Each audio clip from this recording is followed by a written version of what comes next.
Hi friends, ఎలా ఉన్నారు? దేవుని పరిశుద్ధ నామానికి స్తోత్రం. ఈరోజు మన వీడియో ముఖ్యంగా సుధీర్ టాక్స్ అనే యూట్యూబ్ ఛానల్ నడుపుతున్నటువంటి ఆ టీంకి వర్తిస్తుంది. ఎందుకంటే ఈ ఛానల్లో భార్గవి కళ్యాణి అనే ఆమెను పిలిచి ఇంటర్వ్యూ చేస్తూ సనాతన ధర్మం గురించి మాట్లాడుతున్నారు. సనాతన ధర్మం గురించి ఎంతైనా మాట్లాడండి, మీ యొక్క గ్రంథాల గురించి, మీ యొక్క సనాతన ధర్మం గురించి చెప్పుకోవడంలో ఎటువంటి తప్పు లేదు. అయితే మీరు ఎదుటి ఒక్క గ్రంథాలని అంటే బైబిల్ని దూషిస్తూ ఉండరు. బైబిల్ని మీరు చెడుగా తప్పుగా ప్రచారం చేస్తున్నారు. ఆమె ఇంటర్వ్యూ చేసేటప్పుడు బైబిల్లో ఎటువంటి కంటెంట్ లేదు, మా సనాతన గ్రంథాలలో, పురాణాలలో, వేదాలలో, రామాయణం, మహాభారతాలలో కంటెంట్ ఉంది, దీంట్లో ఎటువంటి కంటెంట్ లేదు బైబిల్లో అనేసి మాట్లాడుతున్నారు. ఆ వీడియో మీకు ఇప్పుడు చూపిస్తాను చూడండి. దేని మీద రీసెర్చ్ చేయాలనుకున్న రీసెర్చర్స్ ఎవరు కూడా, ఫిలాసఫర్స్ కానీ ఎవరైనా కూడా భగవద్గీత మీద, పురాణాల మీద, వేదాల మీద, మహాభారతం మీద, రామాయణం మీద, ఈ గ్రంథాల మీద రీసెర్చ్ చేసినట్టు మీకు కనిపిస్తుంది. కానీ మీకు ఖురాన్ మీద అండ్ బైబిల్ మీద రీసెర్చ్ చేసినట్టు కనిపించదు. బికాస్ మీకు ఖురాన్ మీద అండ్ బైబిల్ మీద రీసెర్చ్ చేసినట్టు కనిపించదు. Because you don't find any content in that. You have a lot of knowledge in Vedas. That is the reason. అక్కడ నుంచి తీసుకున్న నాలెడ్జ్ ఇట్స్ ఆర్ బ్యాడ్. మీరు వీడియో చూసింటారు కదా, దీంట్లో బైబిల్లో ఎటువంటి కంటెంట్ లేదు అనేసి ఆమె చెప్తా ఉంది. మళ్ళీ ఇంకా అనేక విషయాలు బైబిల్ గురించి మాట్లాడుతూ సనాతన ధర్మం గురించి చెప్తూ ఆమె అనేకమైన అబద్ధాలు చెప్తా ఉంది. అయితే ఈ సుధీర్ టాక్స్ నడిపేటువంటి ఈ యూట్యూబ్ ఛానల్ వాళ్ళకి నేను చెప్పేది ఏంటంటే, మీరు హైందవ గ్రంథాలని ఫస్ట్ చదవండి. మీరు ఎవరినైనా ఇంటర్వ్యూకి పిలుచుకునేటప్పుడు వాళ్ళని ఎలా ఇంటర్వ్యూ చేయాలా అని కొన్ని క్వశ్చన్స్ మీరు ప్రిపేర్ చేసుకోండి. లేదంటే వేరే ఛానల్లో ఇంటర్వ్యూలు తీసుకుంటున్నటువంటి శశి టీవీలో భాను మేకల ఆయన నడిపేటువంటి ఇంటర్వ్యూని ఒకసారి చూసి మీరు నేర్చుకోండి. ఎందుకంటే మీరు ఒక మంచి మెసేజ్ని సమాజానికి తీసుకొని రావాలా. అది వదిలేసి వాళ్ళు ఏం చెప్పినా కానీ మీరు దానికి తల ఊపేది కాదు. ఒకసారి మీరు ఆలోచించండి. మీకేమైనా హిందూ గ్రంథాల గురించి బుక్స్ కావాలంటే చూడండి, నేను ఒక బుక్ మీకు రెఫర్ చేస్తాను. దాని ధర చాలా తక్కువే. ఇది మనువాద ధర్మం, దాచబడిన మనువాద దేవుళ్ళ రహస్యాలు అనేసి 2 బుక్కులు ఉన్నాయి. ఈ యొక్క బుక్కుని రచయిత వచ్చి సిహెచ్ సాంబశివరావు గారు. దీని యొక్క డీటెయిల్స్ మీకు స్క్రీన్ పైన చూపిస్తాను చూడండి. ఈ యొక్క 2 బుక్కులు 600 రూపాయలు వెల అవుద్ది. దీన్ని మీరు ఆయన కాల్ చేసి మీ అడ్రస్ డీటెయిల్స్ కానీ పెడితే ఆయన మీకు పెడతాడు. లేదంటే మీరు కానీ ఈ ఛానల్ కానీ చూస్తూ ఉంటే మీరు మాకు మీ అడ్రస్ని కమెంట్ చేయండి. నేను మీకు ఈ యొక్క 2 బుక్కులు ఫ్రీగా మీ ఛానల్కి నేనే పంపిస్తా. మీరు ఈ బుక్కులు చదవండి. ఈ సనాతన గ్రంథంలో ఏమేమైతే వివక్ష ఉందో దాన్ని మీరు క్లియర్గా నేర్చుకోండి. తర్వాత మీరు ఎవరినైనా ఇంటర్వ్యూ చేసేటప్పుడు మీ గ్రంథాల్లో ఇలా ఉండే కదా అని మీరు ప్రశ్నించి మాట్లాడండి. సరే, ఆమె చెప్పింది కదా, భార్గవి కళ్యాణి గారు చెప్తా ఉండరు బైబిల్లో ఎటువంటి కంటెంట్ లేదు, పురాణాలు, వేదాలు, ఇతిహాసాల్లో కంటెంట్ చాలా ఉందని మాట్లాడుతున్నారు. అది ఏముందనేసి ఈ వీడియో మనం చూద్దాము. చూడండి, వీడియో చాలా లెంతీగా ఉండొచ్చు ఎందుకంటే చాలా రెఫరెన్స్ తీసుకొని ఉండము. చూద్దాము ఒకటి. చూడండి, మనువాదులు తమ గ్రంథాలలో స్త్రీలను ఎటువంటి స్థానాలు కల్పించారో ఇప్పుడు చూద్దాము. చూడండి, భార్యను విడనాడుటకు గల అన్యాయపు కారణాలు.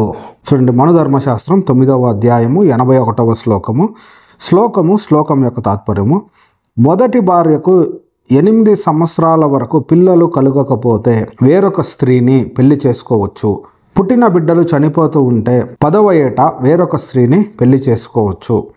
11 సంవత్సరాల వరకు మగపిల్లలు పుట్టకుండా కేవలం ఆడపిల్లలే పుడుతూ ఉంటే ఆ భార్యను విడనాడి మరొక స్త్రీని పెళ్లి చేసుకోవచ్చు. గయ్యాలి భార్యను విడనాడి మరొక స్త్రీని పెళ్లి చేసుకోవచ్చు. చూడండి, ఇలా రాసుకోండ్రు. ఇక్కడ చూసేటప్పుడు అందరూ ఆడపిల్లలే కనుక పుడుతూ ఉంటే ఆ భార్యను భర్త విడిచిపెట్టాలని హిందూ ధర్మశాస్త్రం చెబుతుంది. ఇది అన్యాయం కాదా?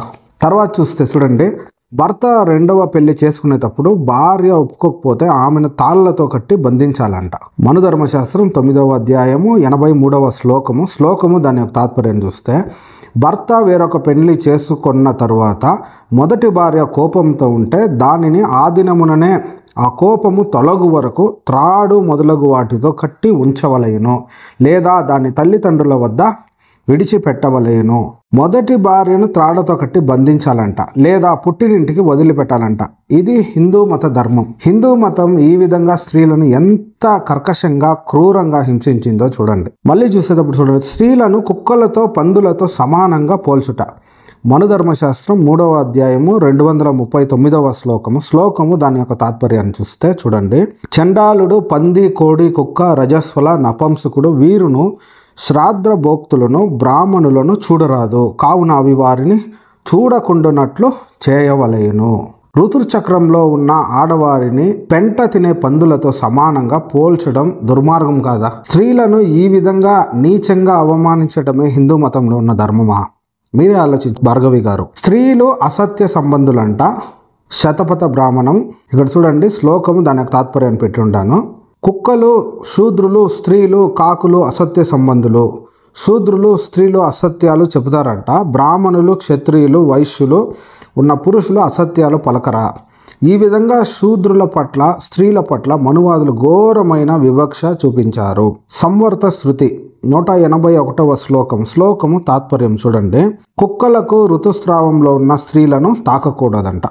కుక్కలను ఋతుస్రావంలో ఉన్న స్త్రీలను తాకకూడదంట. ఋతుస్రావంలో ఉన్న స్త్రీలు కుక్కలు ఒకటేనా? చూడండి విష్ణు స్మృతి 5వ అధ్యాయము 104వ శ్లోకము. ఇక్కడ తాత్పర్యాన్ని చూస్తే ఋతుస్రావంలో ఉన్న స్త్రీ ఎవరినైనా తాకినట్టయితే ఆమెను ఒక చెట్టు కొమ్మతో తరిమి కొట్టాలంట. ఋతుస్రావంలో ఉన్న స్త్రీని ఎవరైనా ముట్టుకుంటే ఆ స్త్రీని చెట్టు కొమ్మతో కొడుతూ కుక్కను తరిమినట్టు తరమాలంట. ఇది ఎక్కడ ధర్మం? మీరే ఆలోచించండి. స్వేచ్ఛను కోరుకునే స్త్రీలు నరకానికి పోతారంట. నారద పురాణం ఉత్తరార్ధం 24వ అధ్యాయము 46 నుండి 47 శ్లోకము తాత్పర్యాన్ని చూస్తే స్వేచ్ఛగా సంచరించు స్త్రీ, వినయరహితుడగు పుత్రుడు, ఏకాంతముగా ఉండగోరు రాజు, పని చేయని సేవకుడు, ప్రతిష్ట లేనివాడు వీరందరూ నరకమును చేరుదురు. స్వేచ్ఛను కోరుకునే స్త్రీ నరకానికి పోతుందంట. హిందూ మతము స్త్రీలను స్వేచ్ఛగా ఉండనివ్వదు. ఇదే దానికి ఆధారం. చూడండి మీరు. హిందూ మతంలో స్త్రీలకు స్వాతంత్రం లేదు. చూడండి మహాభారతం అనుశాసన పర్వం 20వ అధ్యాయము 14 నుండి 20 శ్లోకము దాని యొక్క తాత్పర్యాన్ని చూస్తే స్త్రీలకు స్వాతంత్రం లేదు, స్త్రీలు అస్వాతంత్రులు, ఇది ప్రజాపతి అభిప్రాయము, స్త్రీ స్వాతంత్ర్యంకి తగదు. చూడండి మళ్ళీ శ్లోకము తాత్పర్యాన్ని చూస్తే అష్టావక్రు ఉన్నాడు, కళ్యాణి నీవేళ స్వతంత్రరాలువు, దానికి కారణం చెప్పు. 3 లోకాలలోనూ స్వాతంత్రంకి అర్హమైన స్త్రీ లేదు. 3 లోకాలు స్త్రీలకు స్వాతంత్రం లేదట. వారికి స్వేచ్ఛను ఇవ్వకూడదంట. స్త్రీలు ఈ మనువాద చేతిలో బందీలు, కీలు బొమ్మల్లాగా ఉండాలి కాబోలు. ఈ విధంగా దుర్మార్గపు చట్టాలను స్త్రీలపై చూపి సతీ సహగమనం పేరుతో స్త్రీలను నిలువున తగలబెట్టారు. బాల్య వివాహాల పేరుతో పాలు తాగే పసిపిల్లను పెళ్లిళ్ళు చేసి వారి స్వేచ్ఛను నాశనం చేసిండ్రు. ముక్కు పచ్చలారని బాలకులను వృద్ధులకు ఇచ్చి పెళ్లి చేసి ఆ బాలకులను ఉసురు పోసుకున్నారు. ఈ విధంగా మనువాదులు, మతోన్మాదుల స్త్రీల పట్ల అనేక దుర్మార్గాలు చేశారు. చరిత్రే దీనికి సాక్ష్యం. స్త్రీలు చెప్పే సాక్ష్యాలు చెల్లవంట. ఇది బాగా వినాల. సుధీర్ టాక్స్ మళ్ళా భార్గవి కళ్యాణి గారు దీన్ని మీరు వినాల. స్త్రీలు చెప్పే సాక్ష్యాలు చెల్లవంట. మనుధర్మశాస్త్రం 8వ అధ్యాయము 77వ శ్లోకంలో ఇక్కడ ఏమని రాయబడిందని చూడండి. శ్లోకము తాత్పర్యము స్త్రీలు చపల స్వభావం కలవారు గనుక వారి సాక్ష్యం చెల్లదు. స్త్రీలు చపలపు బుద్ధి కలవారట, అందువలన వారు చెప్పే సాక్ష్యం చెల్లదట. పురుషులు మంచి బుద్ధి గలవారా? పురుషులకు కుటిల బుద్ధి ఉండదా? మీరే ఆలోచించండి. చూడండి ఇంకా అనేక విషయాలు ఉండి ఇలాంటి లక్షణాలు ఉన్న స్త్రీలను పెళ్లి చేసుకోకూడదంట. ఏదేదని చూసేటప్పుడు చూడండి మనుధర్మశాస్త్రము 3వ అధ్యాయము 9వ శ్లోకము తాత్పర్యాన్ని చూస్తే నక్షత్రములను, వృక్షములను, నదులు, హీనజాతి పర్వతములు పేర్లు కలిగిన స్త్రీలను, పక్షి, పాము, దాసులు వంటి పేర్లు కలిగిన స్త్రీలను, భయము కలిగించే పేర్లు కలిగిన స్త్రీలను పెళ్లి చేసుకోకూడదంట. మళ్ళీ చూసేటప్పుడు మనుధర్మశాస్త్రం 3వ అధ్యాయము శ్లోకం 11లో ఇక్కడ కానీ చూస్తే శ్లోకము తాత్పర్యము తోడబుట్టినవాడు అంటే సోదరుడు లేని కన్యను, తండ్రి ఎవరో తెలియని కన్యను పెళ్లి చేసుకోకూడదంట. మళ్ళీ 3వ అధ్యాయము శ్లోకం 16లో ఇక్కడ కానీ చూస్తే శ్లోకం తాత్పర్యము బ్రాహ్మణుడు శూద్ర స్త్రీని వివాహము చేసుకుంటే భ్రష్టుడగును అత్రి మహర్షి, గౌతమ మహర్షి చెప్పిరే. అంటే బ్రాహ్మణుడు శూద్ర స్త్రీని కానీ పెళ్లి చేసుకుంటే భ్రష్టుడు అవుతాడంట. ఇంకా అనేకమైన విషయాలు ఉండే ఈ గ్రంథాల్లో చదువుతూ ఉంటే వీడియో ఫుల్ లెంత్ ఎక్కువ అవుద్ది. మీరు ఇంకా అనేకమైన విషయాలు తెలుసుకోవాలంటే చూడండి, ఈ యొక్క గ్రంథాన్ని నేను మీకు డీటెయిల్స్ పెడతాను. ఈ యొక్క గ్రంథాన్ని తీసుకొని దీంట్లో బాగా అన్ని ఏ బుక్లో ఉండి అన్ని రెఫరెన్స్లు కరెక్ట్గా కలెక్ట్ చేసి దీన్ని ఒక బుక్గా చేసి మనకు అందిస్తూ ఉన్నారు సిహెచ్ సాంబశివరావు గారు. ఆయన నంబర్ స్క్రీన్ పైన పెడతాను. మీకు ఎవరికైనా కావాలనుకుంటే మీరు ఆ బుక్ని తీసుకోండి. నేను చెప్పింది చాలా తక్కువ అయితే బుక్లో కానీ మీరు కానీ తీసుకున్న చదివినట్లయితే అనేక విషయాలు మీకు తెలుస్తాయి. ముఖ్యంగా సుధీర్ టాక్స్ యూట్యూబ్ ఛానల్ వాళ్ళకి చెప్పేది, మీరు గ్రంథాలు తీసుకొని ఫస్ట్ గ్రంథాల్లో ఏముందని చదవండి. ఎవరు ఏం చెప్పినా తల ఊపేది కాదు. వాళ్ళు చెప్తుంది అబద్ధమా నిజమా అని ఒకసారి మీరు తెలుసుకోండి. గ్రంథాల్లో ఏముందో పరిశీలించండి. తర్వాత గ్రంథ ప్రకారం వాళ్ళు ఇంటర్వ్యూ చేయండి. మన దేశానికి మన సమాజానికి ఎంతో ఉపయోగపడుద్ది. ఈ వీడియో మిమ్మల్ని ఏదో దూషించాలనో అవమానించాలనో మా యొక్క ఉద్దేశం కాదు. మీరందరూ సత్యాన్ని తెలుసుకోవాలా. మీ యొక్క యూట్యూబ్ ఛానల్ని నేను చాలా రోజుల నుంచి ఫాలో అవుతూ ఉంటాను. మీరు బాగా ఇంకా ఇంటర్వ్యూ చేయాలని నేను ఆశిస్తూ ఉన్నాను.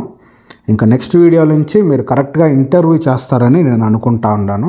ఈ వీడియో చూస్తున్న ప్రియ వీక్షకులారా, హైందవ సహోదరులారా, ఈ వీడియో ద్వారా మీరేమైనా మాతో స్పందించాలనుకుంటే, ఈ వీడియోకి మీరేమైనా చెప్పాలనుకుంటే మాకు కమెంట్ ద్వారా మాకు తెలపండి.